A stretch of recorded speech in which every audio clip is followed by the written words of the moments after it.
السلام عليكم الشما داوتوت خي جالتم وفي كبجوم بك مجرتني سلام نغني كلن سرام بوبزي سن برايسن حاجو سنين جتشا كان يونيفرسيتي غرا رانو داوتشا جرتن yaada keessan fudhannee chapter 4 part 2 forgetting kan jedhamu waliin laaluudhaaf walitti deebinee jirra. Isin wanni isinirraa eegamu yoo jiraate chaanaalii kana subscribe gootanii ijoollee saayibban keessaniitiif share godhuu hin dagatinaa.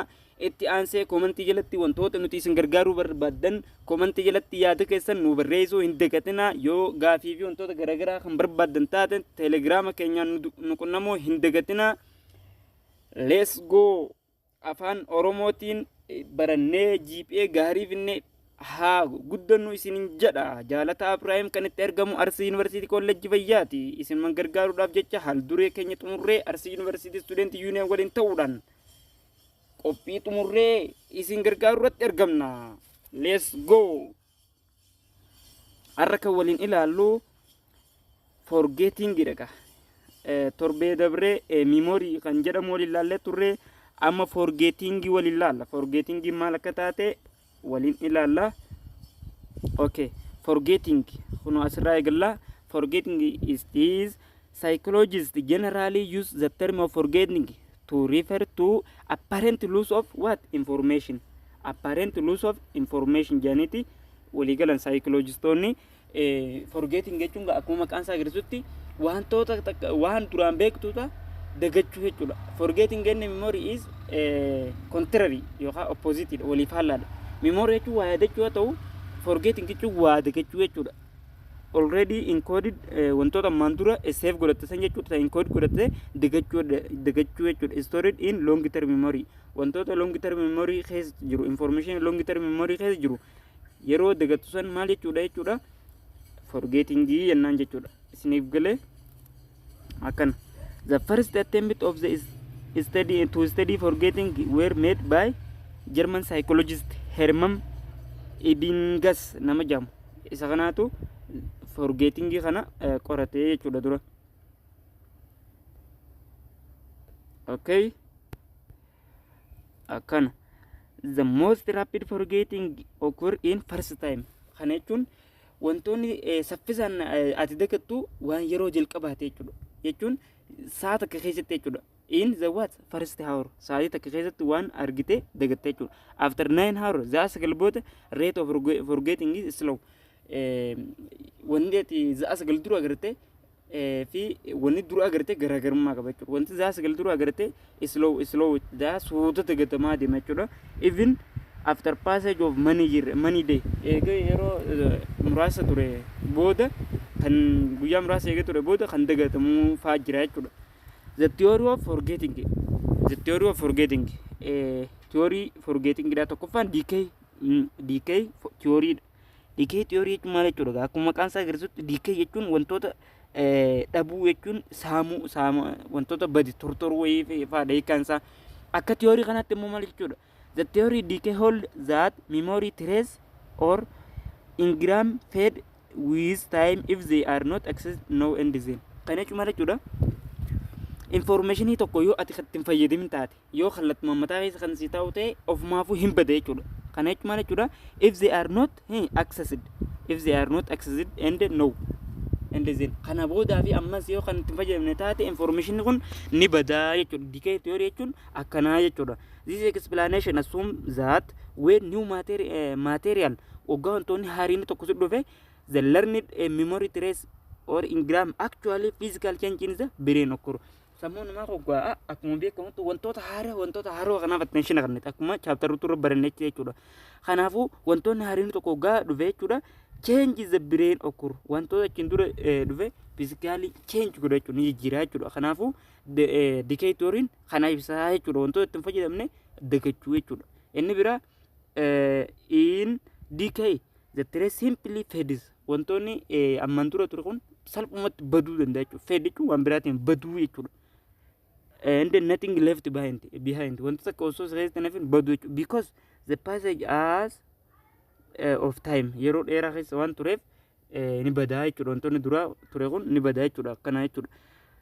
We have already seen the decay occur in sensory memory. Chapter 2 keessa laallee jirraa jira akkamitti akka wanti tokko sensory memory qaamni miiraa kun akkamitti akka waa balleessuu jalaa baduu danda'u. And that is occur in short term of memory. Kana jechuun garaagarummaa qaban theory kun jechuudha. Kun immoo maal jechuudha? Short term memory keessatti unless we are rehearse the material. Rehearse jechuun wanta yaadachuu yookiin shaakaluu wanta akka deebisuudhaaf shaakaluu jechuudha. Yoo kanatu ammallee shaakalu taate jiraachuu danda'a jechuudha. Kanaaf forgetting jechuun baduu jechuudha. Wantoota ittiin fayyadamne tokko ofumaas jalaa baduu jechuudha. Inni biraa interference jechuun wantoonni lamaa fi kan jechuudha wal dhahuu jechuudha. Nama duraa contact wal godhuu jechuudha. Interference theory holds that forgetting occur because similar item information interfere. Wantoonni lama kan wal fakkaatu orderiin isaa kan wal laaltu fa'a. Isa duraa wal dhahuu jechuudha. Okay? With one another either storage or retrieval. Yookaan retrieval yookaan storage keessatti wantoonni lama orderii isaa wallaaluu kamtu dura dabraa jettee wallaaluu jechuudha yookaan dagachuu jechuudha. Fakkeenya isiniif godha. Fakkeenyaaf nuti gaafa ijoolleedha abbootiin teenya jechuudha. Fakkeenyaaf an obboleessi tokkoon qaba obsaa jedhama. Abbaan kiyya immoo jaalataa jeetin siyaama jeeti obsaa jedha. Laalamma orderiin silaa kan ni hamu fedhe eenyu obsaadha. Kun maal jechuudha interference jechuudha. Kanaafuu dagateeti na yaame malee obsaa yaamuu fedhe jechuudha. Kana qofaan fakkeenyi baay'ee jirama qormaata irratti kanuma update godhanii isinii baasan. Fakkeenyaaf namni tokko ati abdii yoo taate maqaan kee jaalallee lama qabda. Takka hikmaa yoo taate takka ayyaan yoo taate ati ayyaan dura jaalatte. Hikmaa ammoo boodara yoo kan jaalattu taate hikmaan yaamattee yoonii fi ayyaan yaamte interference dura taate jechuudha. Ni jira tokkotti ilaallaas jala. The information may get into memory but become confused with other information. Kan dura dhufee kan boodara dhufee kanaani kan duraa kun confused dura ta'e jechuudha. Duraa ol dhahee jechuudha. There are two kinds of interference influence forgetting proactive and retroactive. Kunoo kana kan inni jira sin jedhu kana jechuudha. Proactive fi retroactive. Proactive jechuun maal jechuudha? Kan durii waamuu feete kan ammaa yaamuu jechuudha. Jaalallee ta'e yookaan fakkeenyaaf akkuma fakkeenya reef kunan isin naaf fudhadhu obsaa waamuu feete jaalataa yoo kan waamtu taate maal jechuudha? Proactive jechuudha. Kan hangafa yaamuu barbaadde quxisuu yaamtu taate proactive jennaan. Retroactive jechuun ammoo quxisuu waamuu feete kan dur yookaan hangafa yoo kan waamtu taate jechuudha. Isiniif galee daawwattoota. Proactive jechuun information leader earlier akkuma maqaan isaa yeroo earlier interference with recall neural. Quxisuu waamuu barbaadde hangafa waamuu barbaadde quxisuu waamtu taate proactive. Akkanuma qormaata irratti isin dhufa isin argisiisa chaanalii telegiraamaa yoo kan hordofatan taate qormaata gaafa nuti barannu jechuudha. Haaluma kanaan ammallee bahuu danda'a jechuudha. Faayinaalii warreen qopheessaa jirtan please give me attention student. Okay? If new information interfere with ability to remember all the information, the interference is called retroactive. Akkanuma dhufte tunilleen retroactive jechuun maal jechuudha? Don't forget isa ammaa waamuu barbaadde isa durii kan waamtu yoo ta'e akkan. The new memory inni biraa new for old or displacement memory. Displacement jechuun wantoonni haaraa waan durii baasuu jechuudha ofuma bachiisu. Sammuun namaa kun akka psychologistoonni lafa kaa'anitti hankuma ijaanillee waan haaraa argaa deemtutti waan durii baasaa luus godhaa deemte jechuudha. Displacement theory is kana qorata. This is theory holds that new information entering the memory can wipe out jechuudha mal. Keessaa bada jechuudha all information in oggaa haaraa itti argaa deemte jechuudha. Okay? Waan duraanii ofumaa dagachaa deemte jechuudha. Okay? This theory is mostly associated with short-term memory. Short-term memory wajjin associated walitti qabama jechuudha. The capacity of information is limited to 7 plus or minus chunks jechuudha. Chunk jechuun walitti qabama information garagaraa ta'e plus or minus sabaniitii jenne akkanaa jechuudha. DK memory kana qorataa jechuudha. It is cannot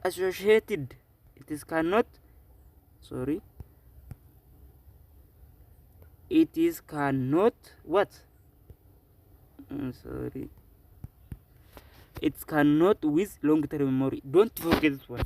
long term memory wajji walitti hin qabamu jechuudha because virtually unlimited capacity reason kanallee akkanumatti waliin shamaddada qormaata irratti yoo ta'an isin shawwada jechuudha motivating forgetting inni bira inni afraffaan jechuudha inni immoo osuma beektuu of digachiisuu jechuudha inni laalla Sigmund Freud maintained that people forget because you are blocked from consciousness those memory that are treating or painful live with kana jechuun maal jechuudha fakkeenyaan isin ibsa fakkeenyaaf rabbi ittiin godhini maatiin teetirraa namni tokko yoo kan duute haadha takka abbaan yoo kan duute osuma beektuu isa dagachuu jechuudha yaa maalumaaf du'e jettee hagadduu caalaa du'uun karaa jireenyaati jettee ofuma of dagachiisu jechuudha motivated jechuun okay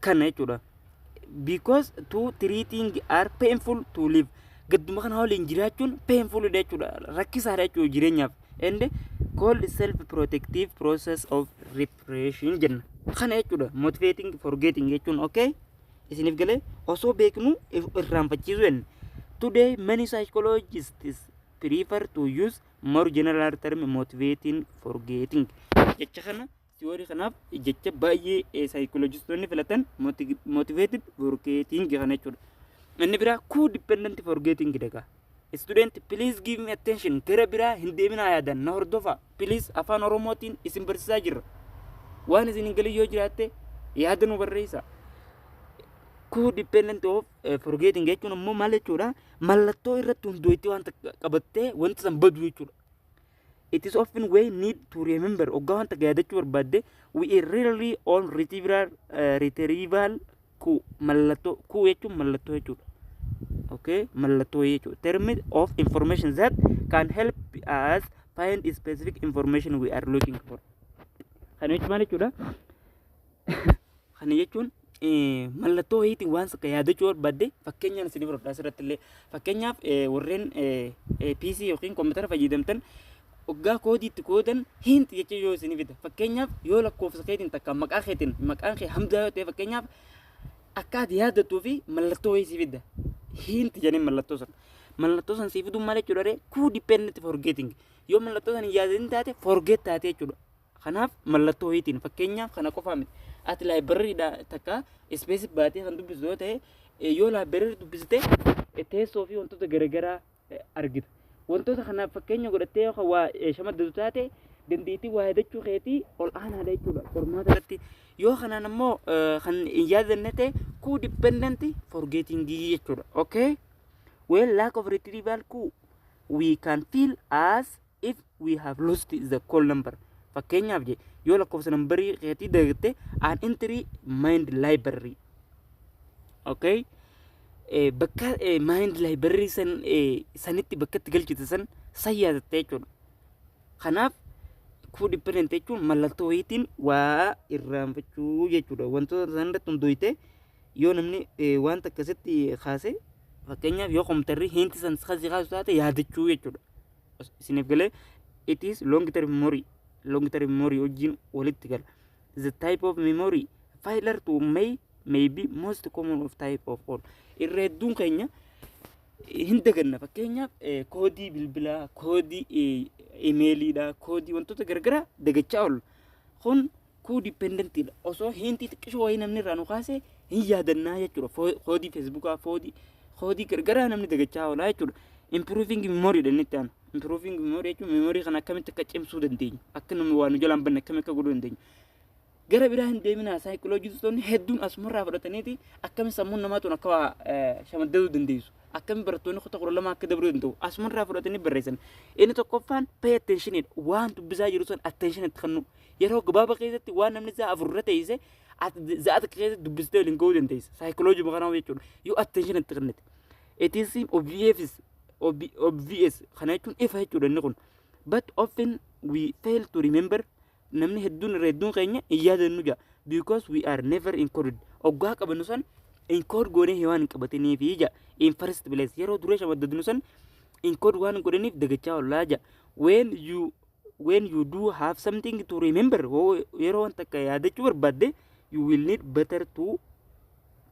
if you encode it irrasiif caala yoo taraa duraa waggaa qabattu mallattoo eetiin inkood gootee gaa inkoodii meemoorii irratti ilaallee jira yoo inkood gootee qabatte batteriidha jechuudha daftee yaadataa jechuudha inkood information in more than one way it is more than one way karaa tokko ol hin jira jechuudha they more elaborated to encoding wantoota baay'ee addaan faffacaaftee elaborate gootee encoder godhattee akkasumatti yoo barreessa irratti illee fakkeenyaaf history yeroo baay'ee common course irratti egaa arsiitan irratti arsii university common course irratti ni jira history ni elaborate gootee yoonif consequence waraanaa wantoota garaa kana kan qabatu taate akkasumatti barreessa irratti illee argataa jechuudha okay inni biraa admining hiikkaatti dabaluu jechuudha akka achirra jiru bichaa osoo hin ta'in define gootee akkaataa keetii fi akkaataa sii galutti qabachuu jechuudha the more meaningful material wannoonni sirriitti meaning gootee hordofte the more likely to it kana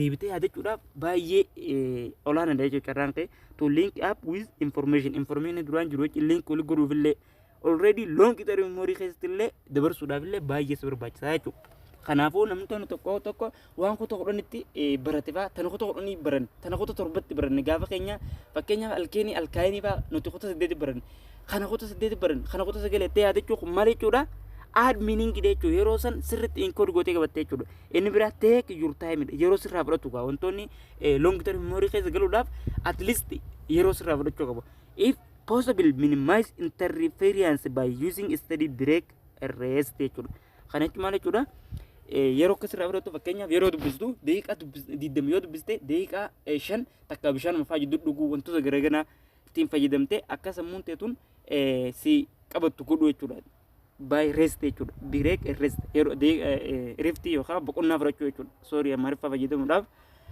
kana jechuudha take your time jechuun inni biraa sleep jechuudha namni dubbisaa oolu tokko halkan guutuu barattoota ajaa'ibuu isiima gaafa nan freshidha jechuudha barataan tokko halkan guutuu dubbisa garuu GPA-nsaa 3 illee ol seenuu dadhabee jechuudha kana jechuun sleep disturbance jechuudha sleepinsaa baay'ee irrafu baay'ee ni cinqama tension keessa gala departmentuma yoo argadde jedhee jechuudha yeroo duraa kana qabsoo jira kanaafuu sleepin baay'ee murteessaadha jechuudha yaadachuudhaaf it is ultimate way of reduce interference wantoonni lamaa fi lama distors dura yookaan jala baduu akkan hin banneef hirribni baay'ee murteessaadha jechuudha at least barattootaaf za'a 6 hanga 7 yookaan 8 jan saayintistoonni kana rafu qabda jechuudha barattoota inni biraa overlearn study information even after think you already know it is one the best way to ensure that you will remember it overlearn jechuun gaa baay'eetti keessa gabbutee yookaan barattu taate sirriitti remember gootaa jechuudha